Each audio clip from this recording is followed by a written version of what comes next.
பக்கத்துல திருப்பந்துருத்தின்னு ஒரு காவேரி தீரத்துல ஒரு கிராமம், காவேரி கரையில இந்த பெருங்காற்று இப்ப வருஷம் அடிக்கிறது. எத்தனையோ ஆலமரம், தென்னை மரம், கண்ண மரம் எல்லாம் விழுந்துச்சு. ஒரே ஒரு மாமரம் மட்டும் விழல.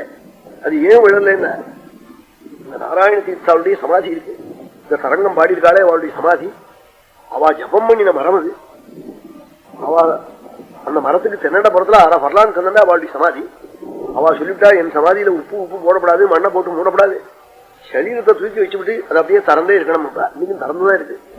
பெரிய பள்ளம், நடுப்புற ஒரு சின்ன ஒரு அடி அகலத்துல ஒரு பாறாங்கல்லு, அந்த என்ன போறதுக்கா போட்டு வச்சிருக்கா, அது திறந்தே இருக்கு அந்த சமாதி. ஜீவ சமாதி, ரொம்ப மகாபுருஷாளவாள். அவ அப்ப வந்து தாரக நாமா ஜபிச்ச இடமா அந்த மரம். அந்த மரம் பாருங்கோ, தென்னண்டை இருக்கிற இவா சமாதி அரை வரலாங்க இருக்கு. எல்லா கடையும் கொடையா பிடிக்கிறது அவளுடைய சமாதி. நாங்க அங்க போனா சுவாமி நிலை, அங்க போய் தரிசனம் பண்ணிட்டு வர்றது.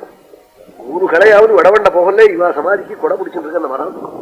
எத்தனையோ காத்தடிச்சு அந்த மரம் விழல. இன்னமே விழுமோ என்னமோ, தர்மம் குறையுது, அதர்மம் ஏறுது, அதனால ஒரு கால் விழுமோ என்னமோ. இது வந்து விழாம இருக்கு, 66 விழல. இதெல்லாம் பிரத்யட்சம்.